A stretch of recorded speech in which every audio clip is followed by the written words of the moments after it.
Hello, I'm Roger Sutton, Editor Emeritus of the Hornbook. And I'm here today with Alyssa Gershowitz, who is the Executive Editor and Acting Editor-in-Chief of the Hornbook, and Liza Baker, who is Vice President and Publisher of 0 to 8 Publishing at Scholastic. Yes, I started my career at HarperCollins in 1993, and working on picture books from the very outset. I worked with Aliki Brandenburg, who published a seminal book called How a Book is Made, and that book used to be left on everyone's desk entering publishing. That, along with Ursula Nordstrom's Dear Genius. So that was an incredible time and an incredible place for me to begin my career with a backlist of talent, unlike really many other houses. And it was a great training ground for me. I worked with Ashley Bryan, which was amazing. I worked with Walter Dean Myers on a beautiful photographic book called Brown Angels. Brown Angels. Yes.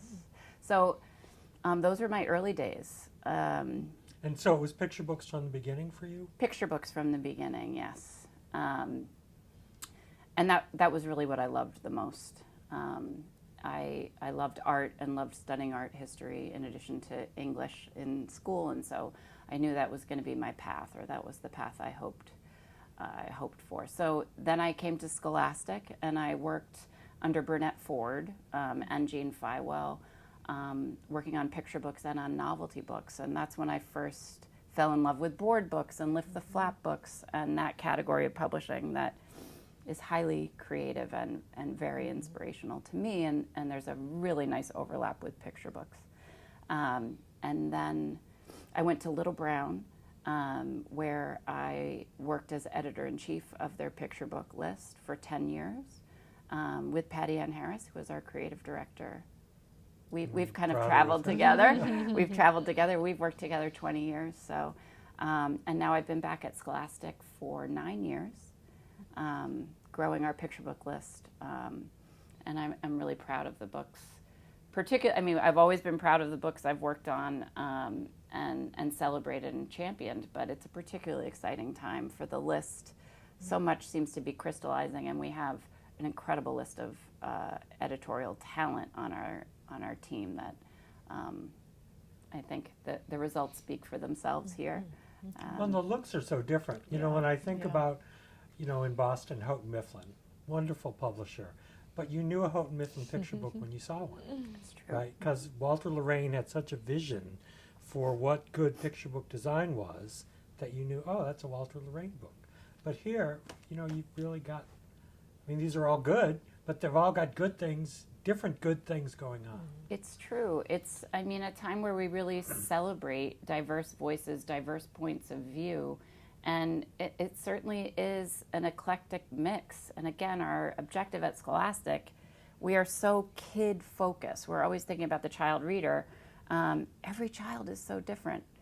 There's not a one-size-fits-all. So we want to reach as many children as possible with our list. And I think we do that very effectively. But each book kind of lives, as we started, what connects all of the stories. There are certain thematic threads that definitely connect them all, but each one really does stand apart and stand on its own, different from an imprint or a smaller list.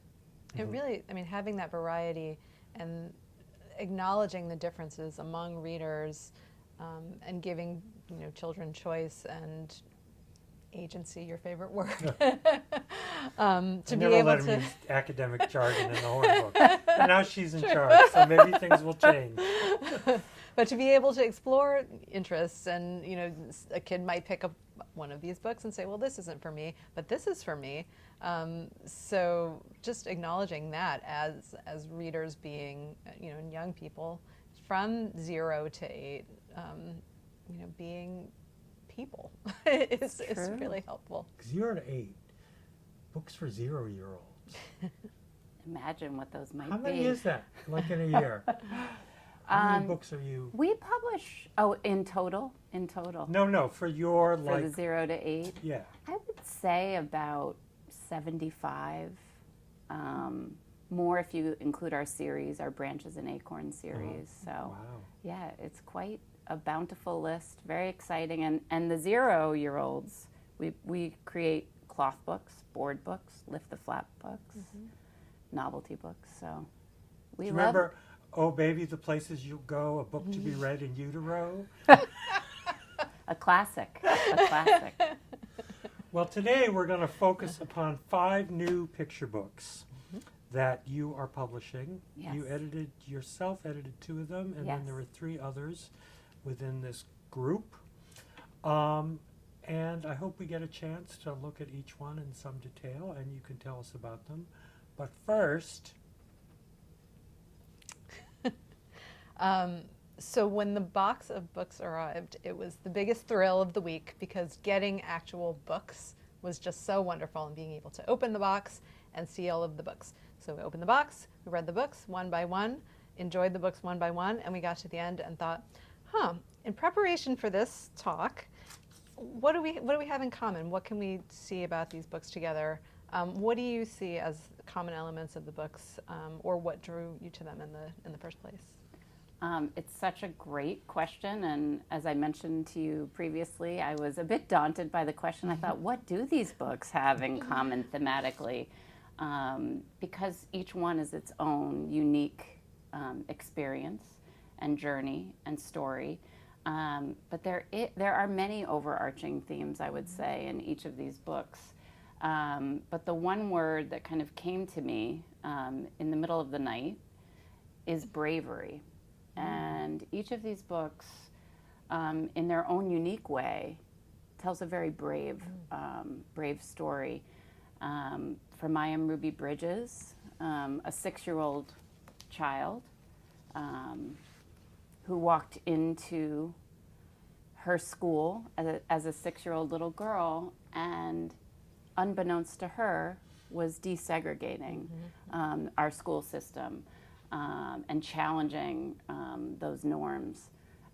Incredibly brave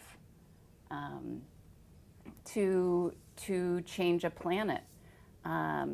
So many of us avoid the topic of global warming with our children. But Christina bravely, in 150 words, with this incredible illustrator, Rahele Jamapour-Bell, tackles this topic with such bravery and intensity, but such joy and warmth and optimism. I am just so moved by the bravery she shows, and also the bravery that she's instilling in our young readers to be brave and bold enough to change a planet. Just like Jesse Owens, our other picture book, by Ambassador Andrew Young and his daughter, Paula Young Shelton. I'm sure you read this. I mean, the themes within this book, Hitler, Nazism, racism, and what this child is able to overcome is incredible. Not to mention Jesse Owens and the bravery he showed in Germany, winning 4 gold medals. I mean, incredible. The moment when they're in the orchestra watching this film, it gives me goosebumps. And I just have to say Gordon C. James, too, did such an incredible job, and I can't wait to talk a little bit more about that. An unlikely topic of bravery, but the 3 Billy Goats Gruff. I mean, this tackles themes of, challenging your bully. Who is threatening you? And also, who's the good guy and who's the bad guy? There's great twists here. I know you're a fan, Roger, of this story. Thank God for Big Brothers. Right? Big brothers. Yes. So bravery here. And also, I think Mac really tackled, Mac and John together, he didn't shy away from the kind of grim details. My own kids are a little fearful of this story in some ways. It's a little chilling and haunting, and the visual narrative really has you on the edge of your seat. But there is, of course, a great payoff. And the Tower of Life, this incredible story of bravery. A young little girl growing up in Poland when the Nazis came rolling into her town, into her shtetl, and took over and literally stole the lives of 3,500 people in a community who had been there, I mean, for hundreds and hundreds of years. They were eliminated. And her mom was a photographer, and before they left, I mean, in breakneck time, she stole the photographs, tucked them into her sock, and escaped into the woods and hid at a local farm's home where her mom literally taught her on the wall, drawing on the wall. This was their classroom. So to me, themes of bravery resonate here. I'm sorry to interrupt. You hit your Oh, mic a little bit? sorry. You warned me. It's fine now. Just wanna, Let's start from the beginning. No. I mean, the part where I interrupted you was for me. Themes of- Okay. so if you remember the line before, but otherwise you can pick up from there. 1 second. Okay. And just one quick note. Feel free to kind of look around as you talk as people normally would. So I just want to get. So I'm not. Yeah. Okay. But whenever you're ready. Okay. So yes, themes of bravery are certainly overarching here, connecting these 5 stories. But another ingredient I really wanted to point out is the very child-centric view of all of these stories, and the respect and reverence that each author and illustrator really showed to the child reader. From I Am Ruby Bridges, that child's eye view that was so important to Ruby to capture in this telling. Of course, many of us know the story of Ruby Bridges, but it's never been told before quite like this. And she really did stay. She is 100% authentic as a human being, as a activist, as a creator. But she was very clear about the voice she wanted to capture in her writing, and I think she really did accomplish that. Oh, sorry, go ahead. No, I was just thinking, with all the, stuff in the news about parents and parent groups getting upset about certain topics being in children's books in public libraries and school libraries and classrooms. One thing I've learned in this, 40 years or something I've been doing it, is there really isn't anything you can't write a book about, as long as you're approaching it the way you say. Do you keep that child's eye in the center of it? So true. And particularly with nonfiction, particularly with some of these harder topics from the Tower of Life. I mean, this is a joyful story. It's one I've handed to so many people internally. The bound books just came in. I gave it to our president, Ellie Berger, and she, of course, read it at Acquisitions. But I said, this is a book that you need to read and experience. The editor, Diane Hess, and I were speaking just this past week. It is biography in a way that, it tackles these really horrific events. People were murdered. Hitler had to be, dealt with, and many people lost their lives. But the spirit of this telling, it is joyful. The palette of this telling is joyful. The bright yellow, her blue gingham dress. I mean, there are very intentional choices within this visual story. There is a thread of optimism, but I do feel like it's a time in books, in picture books in particular, where we're going there. Maybe where we didn't before, or maybe we're doing so in a perhaps bolder way, perhaps necessitated by where we are in the world and what the kids need and what children are exposed to. So these conversations are happening. And earlier you had said about the Ruby Bridges book, unbeknownst to her, and that I've never seen the story told from that perspective before. Of she's just a child, she's in school, she's looking around in the hallways, she's the only one there, and she thinks, well, where are my classmates? And we know, of course, and kids know, but to really see things from her perspective at the same time as readers have that sort of historical hindsight. It's just a really different way of approaching the story. But I think too that going back to the Tower of Life, in the book after the war, she goes back to her town, and the text says something like, "But she realized she couldn't stay there." But in the notes at the end, we find out that her mother and brother, right, were killed when they went back to the town. Yes. So that was a very good reason for her to leave. Yes. But I thought it was interesting that you don't have that in the main story, but you do include it in the appended information. I think that's a key point, Roger, because there is content that can live within the actual storytelling, within the read aloud, imagining a library or a parent at home. And then there is the back matter where you can dig a little bit more deeply and reach an older reader or a child who has questions that a parent feels that they are, or a caregiver is ready to share. We have to get to the truth, but it's how do we tell that story? It's all about the choice of the voice and again, centering the child, remembering what they're able to absorb, and meeting them where they are, I think, and It showing sort of them respect. also refreshingly sidesteps the sort of trauma porn narrative that come along with some of these underrepresented stories. That the Holocaust story, the horrors of the Holocaust, we don't want that to be forgotten, certainly, but we also don't want that victim story to be the story, the one and only story. Yes. So having the main narrative be one level, and then having the back matter introduce some of these harsher realities so that you don't lose that, because you don't want these stories to all be cheerful.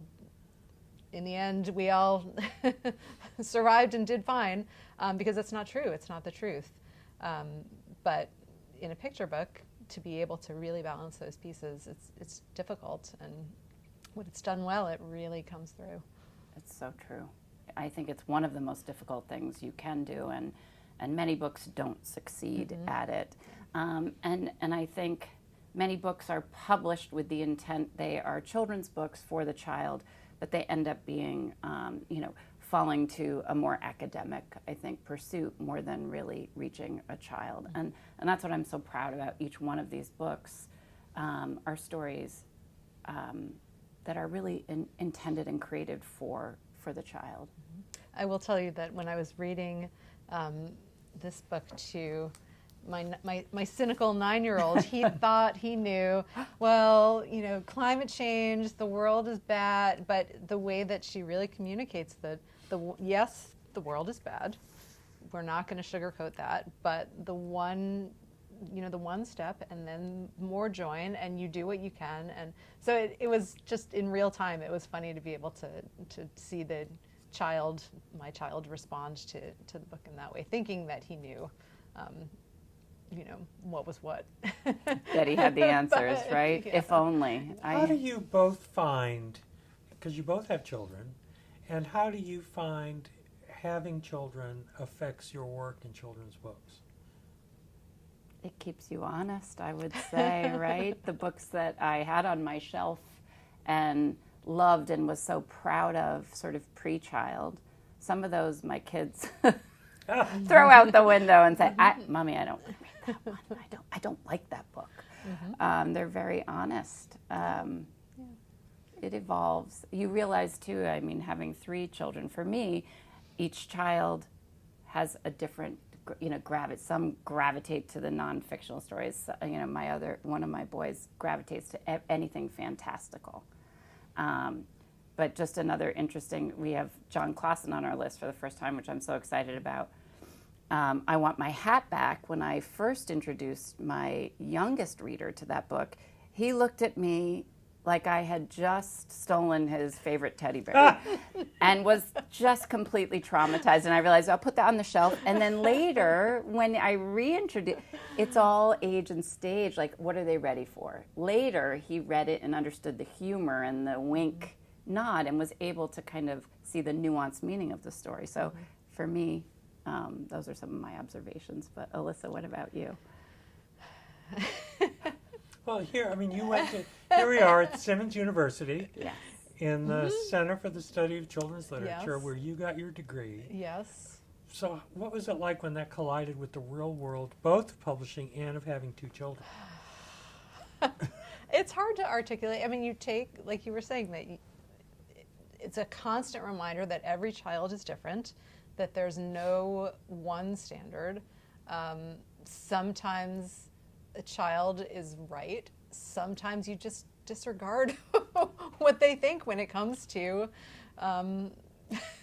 objective quality. I don't know. But it's different. You know, if you're reading a book aloud to a child, it's different from reading a book in your own head, especially when it comes to a picture book. But when it comes to a chapter book or that together time, it makes a difference. Now, again, you should not impose that on everyone else. My child loves this Right. book, and that's the book. But it does, it's useful to have little test subjects running around who can respond, in real time to something you're doing.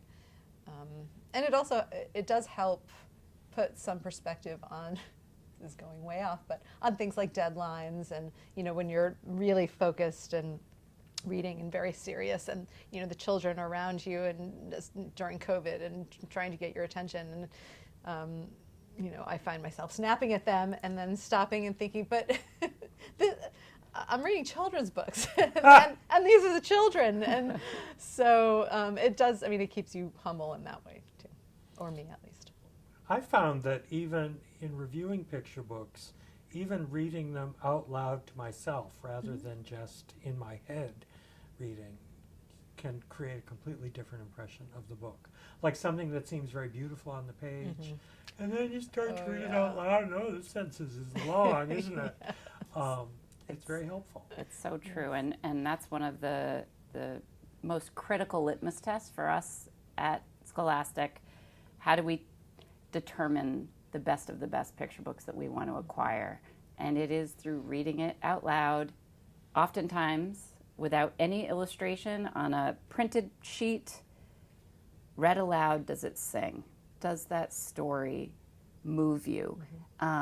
It really all starts there, and that really is where the journey begins with every book.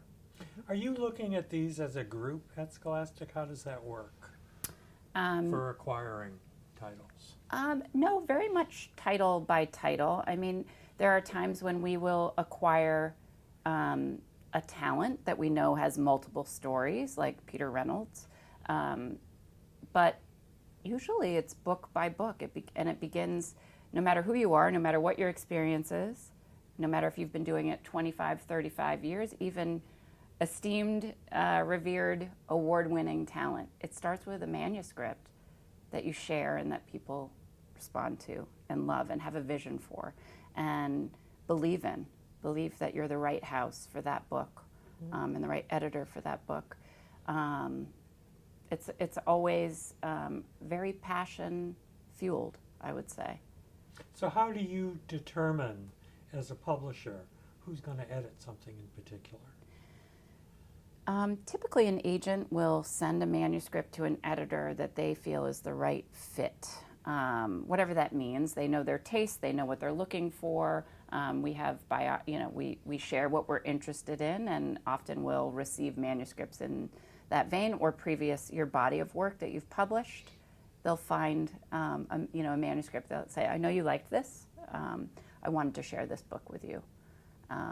So it's usually that's how it works. Sometimes, as publisher, I'll receive manuscripts and I'll say, Katie Height is our incredible senior editor who oversees all nonfiction. So this is a manuscript that's perfect for her. I'd like her to champion this book through acquisitions, if it's meant to be, if she falls in love with it and champions it through that acquisition process.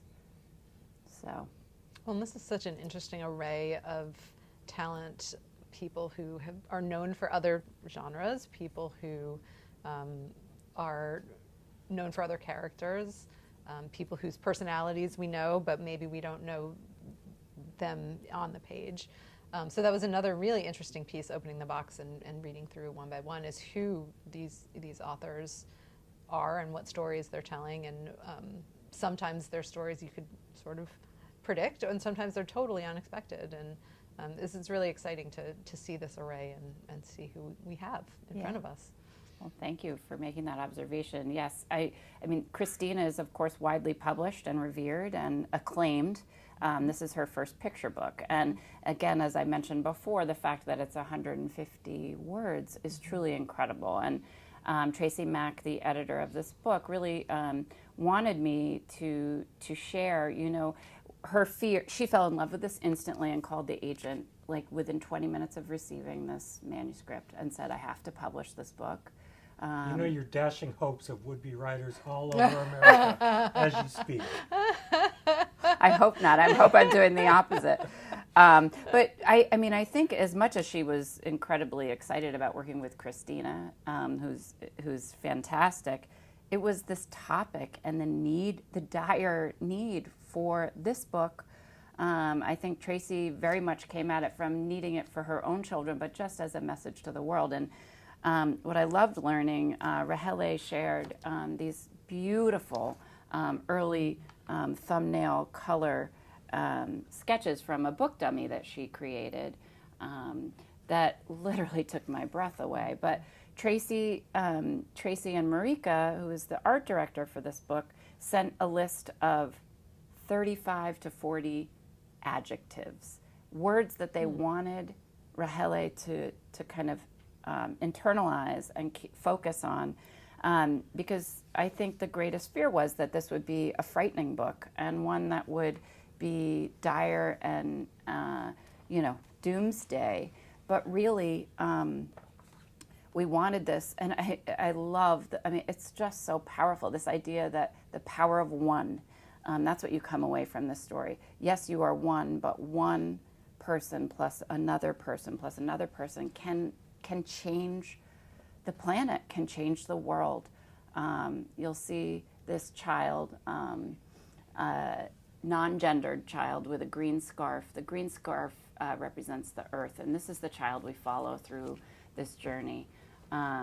So this is almost otherworldly, and I think we wanted to show the beauty of the earth, and really for children to save the earth, they have to fall in love with the earth, and that was really the goal, and I think you do. Rahele chose a very bright palette. Again, not to sugarcoat what's happening, because there are very real, raw moments, frightening moments within this story, but ultimately an optimistic story that we have to change the planet. We can change the planet together. And as you alluded to, the back matter includes a lot of really rich details for how we can make change, and that's really echoed in Rahele's art throughout. There's a closing scene of protest, and yes, this back matter. So this is all carefully vetted. All of our books are very, very carefully fact-read and vetted to be as accurate and informative as they can be. How do you go when you have, how many words did you say this was? 150. 150. When you're looking at those 150 words with no pictures, how do you, is this just something you learned as you went, as you grew as an editor, that this could be a book? This is a book? Interestingly, most people who work in editorial and publishing are English majors, or, it could be love of the words. It begins with a love of the words, right? And you've read your entire life and immersed yourself in literature. There is no right or wrong. So a manuscript that comes to you, or to Alyssa, or to me, would end up in a finished product on the table that would be vastly different from the word choice, which is where, of course, we start. Those 150 words, it's like editing poetry. Every word matters. So I just know how fastidious Tracy is. Tracy took care to ensure that every single word sang and was meaningful and intentional. So it all begins there. And then Rahele, interestingly enough, was a We Need Diverse Books. She was honored by We Need Diverse Books, and also apprenticed under Patty Ann Harris, who is our creative director. She was a mentee. So it's just interesting, these different paths and the way they intersect. You know, we work at Scholastic. We, in addition to selling to all the standard trade accounts, all of the independent booksellers, Barnes & Noble, the mass channels, we also distribute our books into book clubs and book fairs, of course, so we know firsthand and have to always think about what are the books that the child will pick themselves in the book flyers or when they're at the book fairs in their schools, of course, the most thrilling week of the year. What are they gravitating to and what are they choosing? It keeps us very honest in some ways. And again, we have to filter it through. There are many different needs that we're trying to fulfill. But we do, the children and having agency, I think, is important. As individual readers. As individual I mean, readers. that's what I loved about getting the Scholastic order, you know, the paperback order in elementary school, was just being able to look at that list and think, all right, I can get, 3 books maybe. Yes. And having to choose, it's really important to give kids a lot of options, not just because all kids are different, but because kids want to feel like they're in charge of their own imaginations. So true. So, Well, and also being able to push them a little bit. So you know that you love this, but there's also this. Try this. Yes, you're so right. It can't all be child-led, because sometimes they'll choose just, my kids like to choose the shark book with the shark tooth. Sometimes we eating the need, dinosaur. yes, sometimes we, exactly, eating the dinosaur. Sometimes we have to redirect and introduce them. They don't always know what that best book is for them. But another thing too, not just centering the child, but like the experience of a picture book is an all-age experience. It is often shared. Most times it is heart to heart, or with a child on your lap, or out in a library, holding up a. I'm sorry. Can we just the line where you were like something about sharing when you? So let's pause it for 1 second because we're at 30 minutes. This conversation is fantastic. Oh, good. I think we're ready. There's 2 things I want to caption on. Kind of like an outro, and like go into Be Able to Go Scrubs. You can say, Liza, let's stop here because we're gonna to be continue or something. Roger, if you want to send a little. Okay, what's an outro? What do you mean? Oh, just kind of a segue for the part 2 of Be Able to Go Scrubs. So, if you want to just say, Liza, share a little bit of teaser of the next book we're going to talk about. But we're about to learn more about this book in another segment. Or Okay. something like that. Allude to this the second. All right. The second. That I should otherwise be wrapping it up. Yes. But there's one other thing I wanted to, that's one thing we should do, but I wanted to call up Nicholas's art. There's a couple things I want to. Yes. There's and just like Jesse Owens even. Oh yeah, we haven't even talked. Yeah. Barely talked about that book. Because we talked about the text. So I don't know if there's some way to prompt Nicholas. There's one art or piece I have to something. show you all that is incredible, so I'm so glad you're saying that. So should I just launch into? I'll get you there. Okay. Okay. One thing, though, because Liza was in the middle of saying something. Do we need I think maybe a clean landing? Yeah. Do you remember what you? Sorry. You're talking about the shared Shared. experience. I can do that quickly. And then Okay. Roger, you can. Okay. Whenever you're ready, it's still rolling. Okay. Of course, a picture book is intended to reach the child reader, but it is a shared reading experience, heart to heart, if a child's on your lap. I do look at it first through a child's lens, but it is an all ages experience. And I try and keep readers reading picture books, as long as we can, because what a gift it is to read a visual narrative and read a story into your older lives as well, right? That's why we're all here. Well, and as Alyssa was saying at the beginning of this, it was such a gift to us to actually have real books. Books. Because yes. for so long we've been reviewing books from digital copies. My personal reading is digital because my eyes are declining, so I need a large print or a Kindle to read. And to have these actual books, it's like, oh, I want to turn a page. I want to turn another page, It's so great because going and touching them, reviewing picture books from PDFs, I think we're all going to go to hell, personally. That's what I think. Because it's not right, right? Because everything is about the physical object, the turning the page, the kid in the lap, the kid in front of you. There's nothing like that, is there? The smell, the feel, the touch. Yeah, you need the physical book. And I'm so glad you're holding Just Like Jesse Owens. I want to point out Gordon James is such an incredible gift to us, to the publishing world, to the picture book world. He repainted that cover. We decided when we saw it how exciting it would be to have it be a full wrap cover. So you'll see the story continues on the back Another thing page. you can't do with a PDF. I know. Thank you, Roger. Look at that. Just so breathtaking. And I want to also point out he painted this entire book on the set of pastels that were gifted to him by his parents when he first graduated and entered the art world. And he had saved them for this moment. And he knew when Ambassador Andrew Young approached him with this story, when Andrea Davis Pinkney approached him with this story, he knew the time was right to break open those pastels. And I mean, just staggering illustrations on every page. And I do have some sketches to share. His sketches are more beautiful than his finishes in some ways, and you'll see on the end papers we decided to keep them black and white sketches. He did, had many conversations with Ambassador Young, did extensive research. You'll see just the tooth and detail of these beautiful black and white sketches. They're so dynamic I for the know. subject matter. Do you know It's what just- he uses to make the sketches? I don't know the answer to that. I don't know the answer to that, but I can find out. Here are his color roughs too, which are quite close, to really capture. And I just love this image with the kids in the neighborhood all running just like Jesse Owens. And here's Gordon.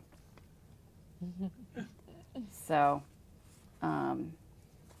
I could go on and on. There's so much backstory to every picture book story. There are lots of stories, and we are going to take a break here, and then when we come back, Liza is going to take us through the journey of how one book on this list made it from submission to publication.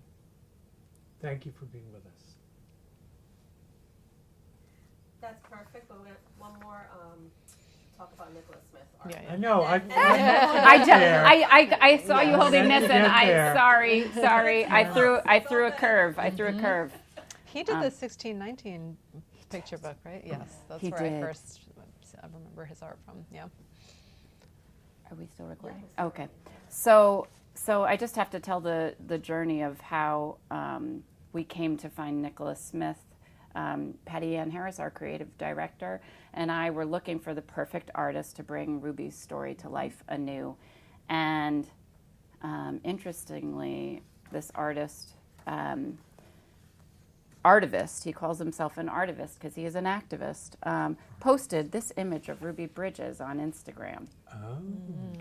Oh. Inspired by the Norman Rockwell rendering of young Ruby.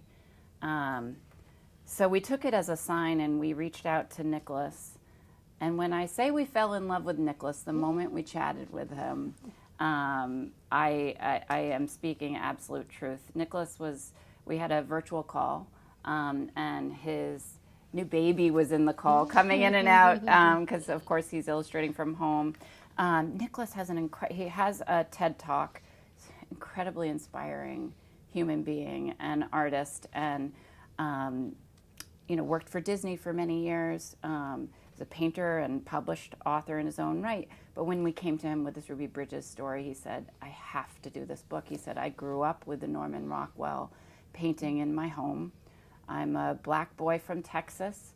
I feel such a kindred spirit with Ruby Bridges. And we went on to have a kind of kickoff call, as we often do, with the author and artist. So we brought Ruby and Nicholas together, and just watched a real friendship come to life, creatively, artistically, but also just the overlap in their experience and in their lives. So Nicholas signed on immediately. And this was before he became a #1 New York Times bestseller. His career was beginning to skyrocket. So Nicholas, I asked him to share some of the inspiration behind his visual narrative. So he shared some of these old photos that his mom had shared with him to use as research. Ruby and Nicholas bonded very much over their loving relationship with their grandmother. In the story, we find out that Ruby's name was chosen by her grandmother. So, but they had a lot of fun, really bonding over their special relationships with their grandmother, and even down to the detail of the wallpaper, inspired by a Louisiana pattern. Nicholas has family in Louisiana, which is where Ruby lives now. So you can just see also here, we had a lot of conversation. Ruby felt very strongly about defining what opportunity meant in a visual narrative. So it began here where, you could see Ruby getting her gold stars. And then this is the Ruby, of course, playing on the metaphor of Ruby's name. This is the journey of her name. And what that means, what does opportunity mean? She really wanted to show readers what opportunity looked like, so they understood it might be a word unfamiliar to young picture book readers. But this is an image I really wanted to share with you all today. I'm sorry to interrupt Oh. you. Kathy needs a thing, I think. Oh. You want to press open that? Yeah. Yeah. There you go. Hello. It's my office. Hi. I have to be very careful. A cameo appearance by Kathy I know. And Leslie, you were saying this is an image I really wanted to show. I think. Yes. You can Oh, pick that thank you. I'm coming right out again. Okay. Yes. Okay, we can wait. Yeah. As long as I can get in. I really liked how she didn't like her name. That was such a kid-like detail. That who would know this? I know. Who would know this? So It's honest, and she really struggled with it. Yes. An It's old an name lady's like Ruby. name. Yeah. So funny. So one of my favorite Ruby stories. So Ruby, when I say that she was invested and very much a part of every part of this book and conversation, the phone rang one. I mean, we went through so much. We lost Dick Robinson during this telling. We lost Burnett Ford. These were people who meant so much to Ruby Bridges in her life, and we were in very close contact. I'm grateful for that. But one day the phone rang, my landline, and whose By the way, landline? Can you hold that story? Yes. Because it's a good story. Okay. Be careful. I didn't care, but I have 2 roller derby, a 12-year-old and a 17-year-old in roller derby training, waiting to be picked up. That is the coolest thing I've ever heard of. Oh, Do you know yeah. roller derby? Well, so one is a jammer, tall, thin, can Oh. move everywhere. The other is built like a hockey player, My and she gosh. just is a blocker. So they've been in training for 2 days and staying with me. That's You incredible. know, we My nieces, they're great. We listened to the audio of Roller Girl, and I was like, how are they going That's to what I was translate? It was phenomenal. It was so good. The Do you know- I translation. go to Boston roller derby days all the time. My kids really want to. We haven't been yet, but they are dying to. Yeah. Do you have a roller derby name? I have a roller derby name. What is it? Many people in children's lit have roller derby Oh. names. Oh. You could guess mine. Mine was given to me by my students. It's called Have No Mercy.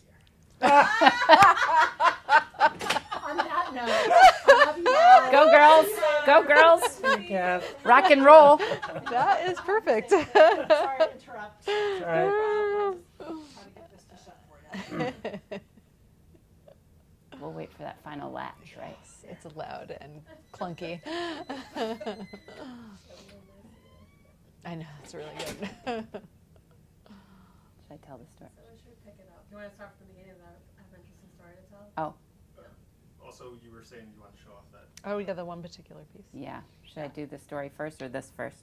I would think wrap up the Yeah. Okay. Yeah. This is one image that I am incredibly excited to share with you because it was such a pivotal change. Ruby described when she first arrived at the school, escorted by U.S. Marshals, she still did not know why she was there. Her parents never told her. Wow. So on that morning, as she's walking through the crowds, she literally thought, this must be Mardi Gras. I know that because all of the cheering people to her, in her mind, she didn't quite see the anger and rage of these crowds that were there to protest her very presence, which she wondered, where are the beads? Where are the Mardi Gras beads? But this image is the one I wanted to show you, Nicholas's sketch here. This is the principal of the school, and originally in the sketch, she's rendered holding her hand out to little Ruby. And look at Ruby's little hand. And we talked about this with Ruby and Nicholas, and we were talking about that moment. And Ruby said, she didn't actually extend her hand. I get choked up talking about it. She didn't actually extend her hand to me. She wouldn't. And she said, that's when I knew that I wasn't wanted in that school. And Nicholas removed her arm. So in the final image, you see her with her arms tucked behind her back. And Ruby proudly still extending her hand as her parents showed her. I'm so sorry, but it brushed up against the mic. So can you start with, you see her arms behind her? Yes. Yeah. So here you see the principal's hand extended. And Ruby, as we talked through this piece, Ruby said, in fact, the principal did not extend her hand to me. She refused. And that's when Ruby knew for the very first time that she was not wanted in the school by many. That was not, of course, her experience with her teacher, who remained and remains a friend of Ruby's, but this was so moving to us, and just that subtle art change, that art note from Ruby and Nicholas rendering that so beautifully. It was so powerful. It's a completely different story. It's a completely different story. And again, the visual narrative that shows children. Children are reading this gesture. They understand it all, combined with the words, of course, they're reading. And this is another image, too, that I just wanted to share, where this didn't actually happen historically, but Ruby, of course, was wondering where all the other children were. And she recognized, seeing the photos of all the kids that had come before her, that they were all white. And here, Nicholas chose to show Ruby holding up her own photo next to the children, imagining a future where she, too, would be on the wall.